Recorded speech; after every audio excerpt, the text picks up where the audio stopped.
Juan Kapitulo 6, versikulo 35. Si Jesus miingon kanila, "Ako mao ang pan nga naghatag sa kinabuhi.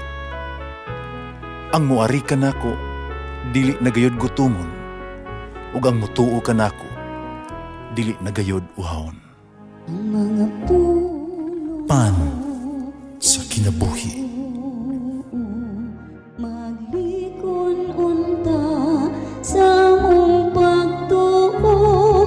Gagakakabi sa pagtuman sa imong mahal nga kasuguan. Ang ginumanaakan ninyo. Santos ng Ebanghelyo sa mala ni San Mateo. Si ako mao ang amahan ni Jose, ang banan ni Maria, nga mo'y inahan ni Jesus, nga ganlan og Mesiyas. Mao kini ang kaagis pagkatao ni Jesucristo, ang iyang inahan nga si Maria, ni sinayuran ni Jose. Apan sa wala pa sila magtipon, nagamatikod si Maria nga nagsabak siya sa balalang sa Espiritu Santo. Si Jose ang iyang pamanhunon, tao nga matarong, pandili siya buot na pagkaulawan niya si Maria at tubangan sa mga tao. Busa naglaraw siya nga magigbulag kaniya sa hilom. Samtang nagunahuna siya ni ini, ipakita kaniya ang usa ka anghel sa Ginoo, pinaaging damgo og miingon, "Jose, kaliwat ni David, ayaw kahadlok pa pangasawa kang Maria, kang iyang gisabak lalang sa Espiritu Santo. Manganak siya og lalaki, nganli siya Jesus, kiluwason niya ang iyang katawhan sa ilang mga sala." Busa sa pagmata ni Jose, gituman niya ang gisugo sa anghel, gipangasawa niya si Maria. Ebanghelyo sa Ginoo. Pasalamati ang Ginoo, kay siya maayo, ang iyang gugma mulungtad, hangtod sa kahangturan. Pasalamati ang Diyos sa tanang mga Diyos, ang iyang gugma malungtaron.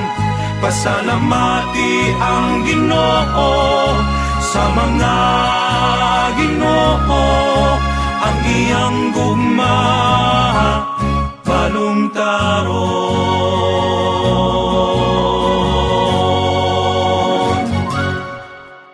Karong adlaw ato gisaulog ang solemnidad, no, kabistahan ni San Jose, ang banan ni Maria, ug ang ama-ama, ang amahan ni Jesus.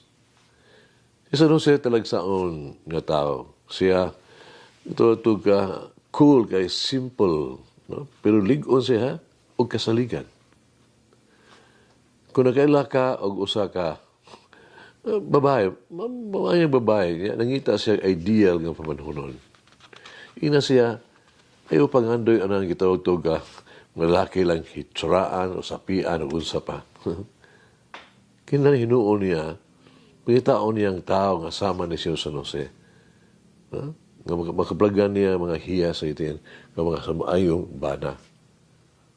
Kung labing malipayon siya, kung makita niya ang ingon nga lalaki. Sa pagkabalo nga si Maria, no?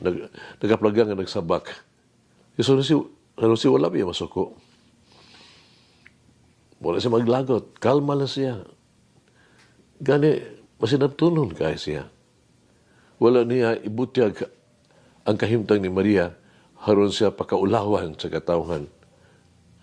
O gani, hukman sa kamatayon sumala sa balaod ni Moises. Apan San Jose, o sa katarong o disinte kayong tao, wala gayos pagkaulawi, may bisan kinsa nga gitawag na to si Maria. Busa siya na pagkahilom, wala siya may hukom, isip maayong tao. Pagkatalagsaon nga mga binuhatan, asa man nato makitaan ang ingon nga mga tao, karon usa-usa ka kalibutan nga puno sa mga pangis, tapulan, immature, childish, ug vulgar kayo nga mga lahi nga mga lalaki. San Jose dili lamang ang sulundon nga bana, siya usab sulundon nga amahan.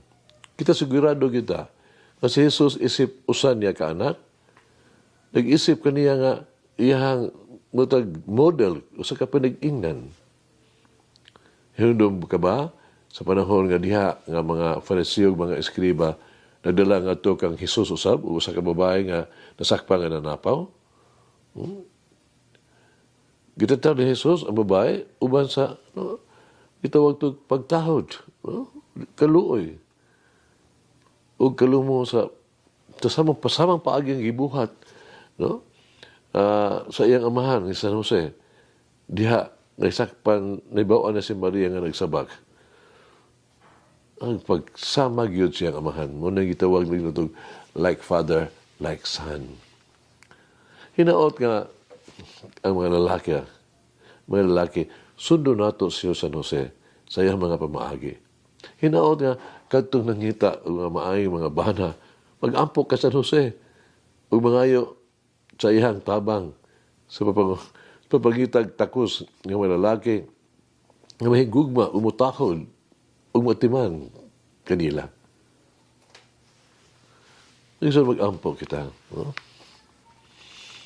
Of course, pagkita siya San Jose, iampo mo kami. Punipunaw sa Koresma mga igsoon mag-ampo kita.